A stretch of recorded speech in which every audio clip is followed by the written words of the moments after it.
R C B C S ಗೆ ಎಷ್ಟೇ target ಕೊಟ್ಟರು 18.4 ಓವರ್ಸಲ್ಲಿ ಚೇಸ್ ಮಾಡಿದರೆ ಸ್ಟಿಲ್ ಕ್ವಾಲಿಫೈ ಆಗ್ಬೋದು. ಅದು ಹೆಂಗೆ ಅಂತ ನಾನು ನಿಮ್ಗೆ ತಿಳಿಸ್ಕೊಡ್ತೀನಿ. ಇದೇ ಥರ ಮುಂಚೆನೂ ಆಗಿದೆ. ಆಮೇಲೆ ಮಳೆ ಬಂದರೆ ನೆಟ್ ರನ್ ರೇಟ್ ಯಾವ ಥರ ಕ್ಯಾಲ್ಕುಲೇಟ್ ಮಾಡ್ತಾರೆ, ಅವಾಗ ಆರ್ ಸಿ ಬಿ ಎಷ್ಟು ಬಾಲಿಂದ ಅಥವಾ ಎಷ್ಟು ರನ್ನಿಂದ ಗೆಲ್ಲಬೇಕು ಅನ್ನೋದನ್ನು ನಾನು ತಿಳಿಸ್ಕೊಡ್ತೀನಿ. ಹಾಯ್ ಹಲೋ ನಮಸ್ಕಾರ, ನಾನು ನಿಮ್ಮ Swami. Welcome back to our YouTube channel strategic time with Swami. ನಾನು ಲಾಸ್ಟ್ ವಿಡಿಯೋದಲ್ಲಿ ತಿಳಿಸಿದ್ದೆ ಈ 18.1 ಓವರ್ ಒಳಗಡೆ ಯಾಕೆ ಚೇಸ್ ಮಾಡಬೇಕು ಆರ್ ಸಿ ಬಿ ಕ್ವಾಲಿಫೈ ಆಗೋಕ್ಕೆ, ಮತ್ತೆ ಫಸ್ಟ್ ಬ್ಯಾಟಿಂಗ್ ಆಡಿದ್ರೆ 18 ರನ್ನಿಂದ ಯಾಕೆ ಗೆಲ್ಲಬೇಕು ಆರ್ ಸಿ ಬಿ ಅನ್ನೋದನ್ನ ನಿಮಗೆ with net run rate with proof ತೋರಿಸ್ಕೊಟ್ಟಿದ್ದೆ. ಆ ವಿಡಿಯೋದ ಡಿಸ್ಕ್ರಿಪ್ಷನಲ್ಲಿ ಲಿಂಕ್ ಕೊಟ್ಟಿರ್ತೀನಿ, ನೀವು ನೋಡಿಲ್ಲ ಅಂದರೆ ನೀವು ನೋಡ್ಬೋದು. ಲಾಸ್ಟ್ ವಿಡಿಯೋ ಯಾರ್ಯಾರು ನೋಡಿಲ್ಲ ಅವ್ರಿಗೋಸ್ಕರ ಬ್ರೀಫ್ ಆಗಿ ನೆಟ್ ರನ್ ರೇಟ್ ಯಾವ ಥರ ಕ್ಯಾಲ್ಕುಲೇಟ್ ಮಾಡ್ತಾರೆ ಅಂತ ನಾನು ತಿಳಿಸ್ಕೊಟ್ಬಿಡ್ತೀನಿ. ನೋಡ್ಬೋದು ನೀವು. For example C S K ನಾವು ನೆಟ್ ರನ್ ರೇಟ್ ಯಾವ ಥರ ಬಂತು 0.5 to 8 ಅಂತ ನೋಡಬೇಕು ಅಂದರೆ, ಸಿ ಎಸ್ ಕೆ ಇದುವರೆಗೂ 254.665 ಓವರ್ಸಲ್ಲಿ 2333 ರನ್ ಹೊಡೆದಿದ್ದಾರೆ. ಹೊಡ್ಸ್ಕೊಂಡಿರೋದು ಎಷ್ಟು 254.499 ಓವರ್ಸಲ್ಲಿ 2197 ರನ್ ಹೊಡ್ಸ್ಕೊಂಡಿದ್ದಾರೆ. ನೆಟ್ ರನ್ ರೇಟ್ ಕ್ಯಾಲ್ಕುಲೇಟ್ ಮಾಡಬೇಕಾದ್ರೆ 2333 ಡಿವೈಡ್ ಬೈ 254.665 ಮೈನಸ್ ಎಷ್ಟು ಹೊಡ್ಸ್ಕೊಂಡಿದ್ದಾರೆ 2197 ಡಿವೈಡ್ ಬೈ 254.499. ಇದನ್ನು ಕ್ಯಾಲ್ಕುಲೇಟ್ ಮಾಡಿದಾಗ 0.5 to 8 ಬರುತ್ತೆ. ಸಿಮಿಲರ್ಲಿ ಆರ್ ಸಿ ಬಿದು ಕ್ಯಾಲ್ಕುಲೇಟ್ ಮಾಡಿದಾಗ ನೆಟ್ ರನ್ ರೇಟು 0.387 ನಾವು ನೋಡ್ಬೋದು. ಈ ಒಂದು ಎಕ್ಸಾಂಪಲ್ ಕನ್ಸಿಡರ್ ಮಾಡೋಣ. 20 ಓವರಲ್ಲಿ ಸಿ ಎಸ್ ಕೆದವರು ಫಸ್ಟ್ ಬ್ಯಾಟಿಂಗ್ ಆಡಿ 200 ರನ್ ಹೊಡಿತಾರೆ. ಅದನ್ನು ಚೇಸ್ ಮಾಡಿದಂಥ ಆರ್ ಸಿ ಬಿ 18.166 ಓವರ್ಸಲ್ಲಿ ಅಂದರೆ 18.1 ಓವರಲ್ಲಿ 200 ರನ್ ಚೇಸ್ ಮಾಡ್ತಾರೆ. ಇಲ್ಲೂ ಅದನ್ನೇ ಹಾಕಿದೆ, ಆರ್ ಸಿ ಬಿ 18.1 ಓವರಲ್ಲಿ 201 ಚೇಸ್ ಮಾಡ್ತಾರೆ. ಸೊ ಆ ಟೈಮಲ್ಲಿ C S K run rate 0.427 ಆಯಿತು, R C B run rate 0.432 ಆಯಿತು. ಈ ಕಂಡೀಷನಲ್ಲಿ R C B C S K run ರೇಟ್ಗಿಂತ ಜಾಸ್ತಿ ಇರೋದ್ರಿಂದ ಆರ್ ಸಿ ಬಿ ಕ್ವಾಲಿಫೈ ಆಗ್ತಾರೆ. ಇನ್ ಕೇಸ್ ಟೈ ಆಯಿತು ಅಂತ ತಿಳ್ಕೊಳ್ಳೋಣ 18.1 ಓವರಲ್ಲಿ. ಈ ಕಂಡೀಷನಲ್ಲಿ ಏನಾಯಿತು, ಆರ್ ಸಿ ಬಿದು 0.429, ಸಿ ಎಸ್ ಕೆದು 0.431. C S K run rate R C ಬಿಗಿಂತ ಜಾಸ್ತಿ ಇದೆ. ಬಟ್ ಸ್ಟಿಲ್ ಇನ್ನು ಮ್ಯಾಚ್ ಮುಗ್ದಿಲ್ಲ. ನೆಕ್ಸ್ಟ್ ಬಾಲ್ ಇನ್ ಕೇಸ್ ಒಂದು ಬೌಂಡ್ರಿ ಬಂತು ಅಂತ ತಿಳ್ಕೊಳ್ಳೋಣ. ಒಂದು ಬೌಂಡ್ರಿ ಬಂದರೆ ಟೋಟಲ್ ಸ್ಕೋರ್ ಏನಾಯಿತು 204. ಎಷ್ಟು ಓವರಲ್ಲಿ 18.3 ಓವರಲ್ಲಿ 18.2 ಓವರಲ್ಲಿ. ಈ ಕಂಡೀಷನ್ ನೀವು ನೋಡ್ಬೋದು. C S K run rate 0.422 ಆಯಿತು, R C B run rate 0.437 ಆಯಿತು.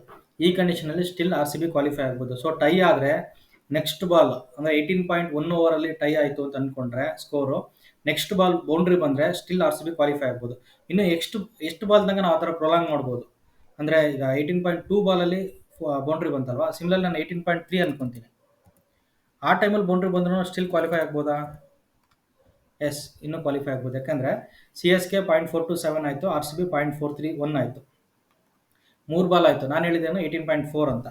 4 ಅಂದರೆ ಎಷ್ಟು 0.666. ಈ ಕಂಡೀಷನಲ್ಲಿ ಸಿ ಎಸ್ ಕೆ 0.433 ಆಯಿತು, ಆರ್ ಸಿ ಬಿ 0.424 ಆಯಿತು. ಈ ಕಂಡೀಷನಲ್ಲಿ ಆರ್ ಸಿ ಬಿ ಕ್ವಾಲಿಫೈ ಆಗಲ್ಲ. ಬಟ್ ನಾನು ಆಗಲೇ ಕನ್ಸಿಡರ್ ಮಾಡಿದ್ದು ಬೌಂಡ್ರಿ ಅಂದರೆ 4 ಅಂತ. ಇನ್ ಕೇಸ್ ಆ ಬಾಲ್ 6 ಹೋಯ್ತು ಅಂತ ತಿಳ್ಕೊಳ್ಳಿ, 80 ಅಂದರೆ 4th ಬಾಲು 6 ಹೋಯ್ತು ಅಂತ ತಿಳ್ಕೊಳ್ಳಿ. ಅವ್ನು 3 ಬಾಲು ಡಾಟ್ ಮಾಡ್ತಾನೆ, ಬೌಂಡ್ರಿ ಹೊಡೆಯೋಕ್ಕಾಗಲ್ಲ. 4th ಬಾಲು ಸ್ಟಿಲ್ ಈ can qualify, still R C B can qualify by scoring 206. ನೀವು 206 ಅಂದರೆ 200 ಹೊಡೆದಾಗ ಲಾಸ್ಟ್ ಬಾಲ್ 6 ಹೊಡೆದ್ರೆ, ಅಥವಾ 18.4th ಬಾಲ್ 6 ಹೊಡೆದ್ರೆ ಆರ್ ಸಿ ಬಿದು ರನ್ ರೇಟು 0.432 ಆಯಿತು, C S K run rate 0.425. Still R C B can qualify. 18.5 ಆಗಲ್ಲ ಅಂತ ನಾವು ಡೌಟ್ ಬರ್ಬೋದು, ಅದನ್ನು ಚೆಕ್ ಮಾಡಿಬಿಡೋಣ. 18.833 5 ಬಾಲ್ ಅಂದರೆ 18.833 ನೀವು ಚೆಕ್ ಮಾಡ್ಬೋದು. C S K run rate 0.431 ಆಯಿತು, ಆರ್ ಸಿ ಬಿದು 0.425 ಆಯಿತು. ಈ ಕಂಡೀಷನಲ್ಲಿ ಆರ್ ಸಿ ಬಿ ಕ್ವಾಲಿಫೈ ಆಗಲ್ಲ. ಸೊ ಈ ಕಂಡೀಷನ್ 18.4 ಅಂದರೆ 18.666 ಈ ಓವರ್ಸಲ್ಲಿ R C B C S K run ರೇಟ್ನ ಚೇಸ್ ಮಾಡಿದ್ರೂ ಕ್ವಾಲಿಫೈ ಆಗ್ಬೋದು. ಬಟ್ ಟೈ ಆದಾಗ 18.1 ಓವರಲ್ಲಿ ಟೈ ಆಗಿತ್ತು ಅಂದರೆ ನೆಕ್ಸ್ಟ್ ಬಾಲು ಕಂಪಲ್ಸರಿ ಬೌಂಡ್ರಿ ಬರಬೇಕು. ನೆಕ್ಸ್ಟ್ 3 ಬಾಲ್ಸಲ್ಲಿ ಅಟ್ಲೀಸ್ಟ್ 6 ಬಂತು ಅಂದರೆ ಆರ್ ಸಿ ಬಿ ಆರಾಮಾಗಿ ಕ್ವಾಲಿಫೈ ಆಗ್ತಾರೆ. ನೀವು ಕೇಳ್ಬೋದು, ಈ ಥರ ಮ್ಯಾಚಸ್ ಮುಂಚೆ ಆಗಿಲ್ವಾ, ಐ ಪಿ ಎಲ್ ಈ ಥರ ಮ್ಯಾಚಸ್ ಆಗಿದೆಯಾ ಅಂತ.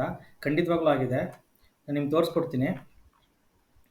ನೀವು ನೋಡ್ಬೋದು 2014 ಆರ್ ಆರ್ ವರ್ಸಸ್ ಮುಂಬೈ ಇದೇ ಥರ ಕ್ವಾಲಿಫಿಕೇಷನ್ ಸಿನಾರಿಯೋ ಇರುತ್ತೆ. ಆರ್ ಆರ್ ಫಸ್ಟ್ 20 ಓವರಲ್ಲಿ 189 ಹೊಡಿತಾರೆ. ಅದನ್ನು ಮುಂಬೈ ಕ್ವಾಲಿಫೈ ಆಗಬೇಕು ವಿತ್ ರನ್ ರೇಟ್ ಅಂದರೆ 14.3 ಓವರ್ಸಲ್ಲಿ 190 ಹೊಡಿಬೇಕಿರುತ್ತೆ. ನೋಡ್ಬೋದು ಇಲ್ಲಿ 14.2 ಆದಾಗ ನೆಕ್ಸ್ಟ್ ಇನ್ನು ಒಂದು ಬಾಲಲ್ಲಿ 2 ಬೇಕಿರುತ್ತೆ ಮುಂಬೈ ಕ್ವಾಲಿಫೈ ಆಗೋಕ್ಕೆ. ಬಟ್ ಆ ಕಂಡೀಷನಲ್ಲಿ 2 ರನ್ ಓಡಕ್ಕೆ ಹೋಗಿ ಒಂದು ರನ್ ಓಡಿ ಇನ್ನೊಂದು ರನ್ನಲ್ಲಿ ರನ್ಔಟ್ ಆಗ್ತಾರೆ, ರಾಯ್ಡು ಮತ್ತು ಕೋರಿ ಆಂಡರ್ಸನ್ನು. ಸೊ ರನ್ಔಟ್ ಆದಾಗ ಸ್ಟಿಲ್ ಆ ಮ್ಯಾಚಲ್ಲಿ 14.3 ಓವರ್ಸಲ್ಲಿ ಮ್ಯಾಚ್ ಡ್ರಾ ಆಗುತ್ತೆ. ನೆಕ್ಸ್ಟ್ ಬಾಲಲ್ಲಿ ನೀವು ನೋಡ್ಬೋದು, it seems they need a boundary off this delivery to win the game and seal a play off spot. Next ಬಾಲಲ್ಲಿ ಒಂದು ಬೌಂಡ್ರಿ ಬಂದರೆ ಮುಂಬೈ ಕ್ವಾಲಿಫೈ ಆಗುತ್ತೆ ಅಂತ ಇರುತ್ತೆ.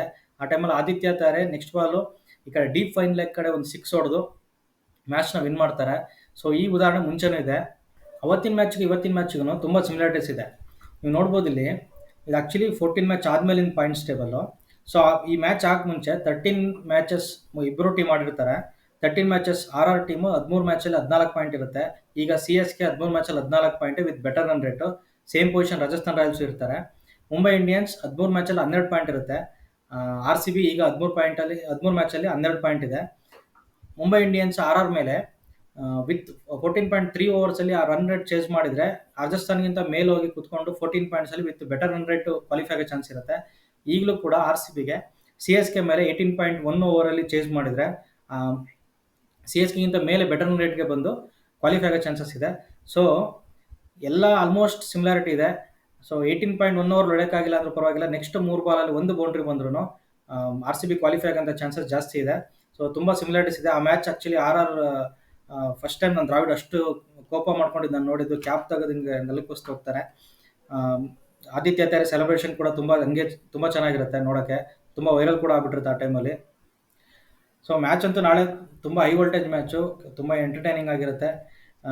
RCBಗೆ ಅಡ್ವಾಂಟೇಜ್ ಕೂಡ ಜಾಸ್ತಿ ಇದೆ. ನೋಡೋಣ ಬೆಂಗಳೂರು ಪಿಚ್ಚು ಯಾವ ಥರ ಆಗುತ್ತೆ ಅಂತ.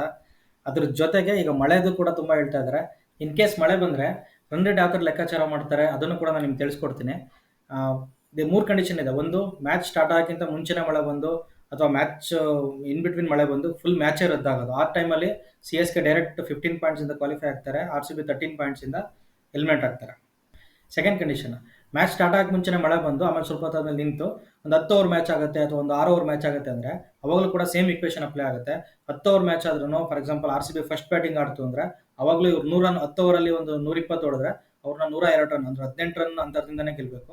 ಸೆಕೆಂಡ್ ಬ್ಯಾಟಿಂಗ್ ಆಡ್ಬೇಕಾದ್ರೆ ಇವರು 10 ಓವರಿಗೆ ಒಂದು 120 ಹೊಡೆದ್ರೆ ಇವರು 8.1 ಅಂದರೆ 11 ಬಾಲ್ ಉಳಿಸಿನೇ ಗೆಲ್ಲಬೇಕು. ಅವಾಗ ಮಾತ್ರ ರನ್ ರೇಟ್ RCB ಜಾಸ್ತಿ ಆಗಿ ಕ್ವಾಲಿಫೈ ಆಗ್ತಾರೆ. ಇನ್ನು ಥರ್ಡ್ ಕಂಡೀಷನ್, ಮ್ಯಾಚ್ ಸ್ಟಾರ್ಟ್ ಆಗಿಬಿಟ್ಟಿದೆ, ಒಂದು ಅರ್ಧ ಮ್ಯಾಚ್ ಆದಮೇಲೆ ಮಳೆ ಬಂತು ಅಂತ ಅಂದ್ಕೊಳ್ಳೋಣ. ಫಾರ್ ಎಕ್ಸಾಂಪಲ್ CSK 20 ಓವರಲ್ಲಿ ಒಂದು 200 ಹೊಡೆದಿದ್ದಾರೆ. RCB ಇನ್ನೇನು ಬ್ಯಾಟಿಂಗ್ ಸ್ಟಾರ್ಟ್ ಮಾಡಬೇಕು ಸೆಕೆಂಡ್ ಬ್ಯಾಟಿಂಗು. ಆ ಟೈಮಲ್ಲಿ ಮಳೆ ಬಂತು ಅಂತ ತಿಳ್ಕೊಳ್ಳೋಣ. ಅವಾಗ DLS ರೂಲ್ ಪ್ರಕಾರ ಫಾರ್ ಎಕ್ಸಾಂಪಲ್ ಒಂದು 12 ಓವರ್ಗೆ, ಸುಮ್ಮನೆ ಒಂದು ಎಕ್ಸಾಂಪಲ್ ಹೇಳ್ತಾ ಇರೋದು, ಒಂದು 151 ಟಾರ್ಗೆಟ್ ಕೊಟ್ಟರು ಅಂತ ತಿಳ್ಕೊಂಡ್ರೆ ಅವಾಗ ರನ್ ರೇಟ್ ಯಾವ ಥರ ಕ್ಯಾಲ್ಕುಲೇಟ್ ಮಾಡ್ತಾರೆ ಅಂದರೆ, 20 ಓವರಲ್ಲಿ 200 ಹೊಡೆದಿದ್ರು CSK, ಅವರು 12 ಓವರಲ್ಲಿ 150 ಹೊಡೆದಿದ್ದಾರೆ ಅಂತಲೇ ಕನ್ಸಿಡರ್ ಮಾಡೋದು. RCB 12 ಓವರಲ್ಲಿ 151 ಹೊಡಿಬೇಕು ಅಂತ ಇರುತ್ತೆ. ಸೊ ನೀವು ನೆಟ್ ರನ್ ರೇಟ್ ಅವಾಗಲೂ ಕೂಡ, ಬಟ್ ಈಕ್ವೇಷನ್ ರಿಮೇನ್ ಸೇಮ್. ಅವಾಗಲೂ ಕೂಡ 12 ಓವರಲ್ಲಿ 151 ಹೊಡಿಬೇಕಿದ್ರು RCB ಕ್ವಾಲಿಫೈ ಆಗಬೇಕು ಅಂದರೆ 10.1 ಅಂದರೆ 11 ಬಾಲ್ ಉಳಿಸಿನೇ ಹೊಡಿಬೇಕು. ಸೊ ಇದು ಈಕ್ವೇಷನ್. 5 ಓವರ್ ಇದ್ರೂ ಅಷ್ಟೇ, 10 ಓವರ್ ಇದ್ರೂ ಅಷ್ಟೇ, ಎಷ್ಟೇ ಇದ್ರೂ 11 ಬಾಲ್ ಉಳಿಸಿ ಹೊಡಿಬೇಕು. ಫಸ್ಟ್ ಬ್ಯಾಟಿಂಗ್ ಆಡಿದರೆ 12 ರನ್ನಿಂದ ಗೆಲ್ಲಬೇಕು. ಸೊ ಈ ಈಕ್ವೇಷನ್ನ RCB ವರ್ಸಸ್ CSK ಮ್ಯಾಚಲ್ಲಿ RCB ಏನಾದರೂ ಫಾಲೋ ಮಾಡಿ ಗೆದ್ದರು ಅಂದರೆ RCB ಕ್ವಾಲಿಫೈ ಆಗುತ್ತೆ. ಸೊ ಒಂದು ಒಳ್ಳೆ ಎಂಟರ್ಟೈನಿಂಗ್ ಮ್ಯಾಚ್ ಸಿಗುತ್ತೆ ಅಂತ ನಂಗೆ ಅನಿಸ್ತಾ ಇದೆ.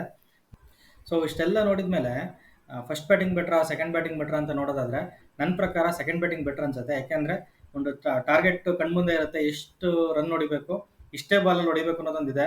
ಪ್ಲಸ್ ನಾನು ಹೇಳ್ದಂಗೆ 18.1 ಬದಲು ಇನ್ ಕೇಸ್ ಮಿಸ್ ಆದ್ರೂ 18.3 ತನಕ ಅಥವಾ 18.4 ತನಕ ಒಂದು 2-3 ಬಾಲ್ ಎಕ್ಸ್ಟ್ರಾ ತೊಗೊಂಡು ಒಂದು ಬೌಂಡ್ರಿ ಹೊಡೆಯೋ ಚಾನ್ಸಸ್ ಕೂಡ ಇರುತ್ತೆ.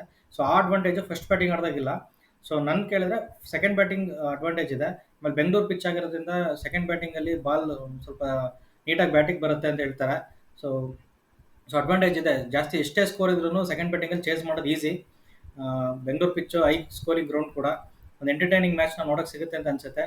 ಈ ವಿಡಿಯೋ ನಿಮ್ಗೆ ಇಷ್ಟ ಆಗಿದ್ರೆ ದಯವಿಟ್ಟು ವಿಡಿಯೋನ ಲೈಕ್ ಮಾಡಿ. ಇನ್ನೂ ಸಬ್ಸ್ಕ್ರೈಬ್ ಆಗಿಲ್ಲ ಅಂದರೆ ಸಬ್ಸ್ಕ್ರೈಬ್ ಆಗಿ ನಿಮ್ಮ ಫ್ರೆಂಡ್ಸ್ ಜೊತೆ ಶೇರ್ ಮಾಡಿ. Thank you so much.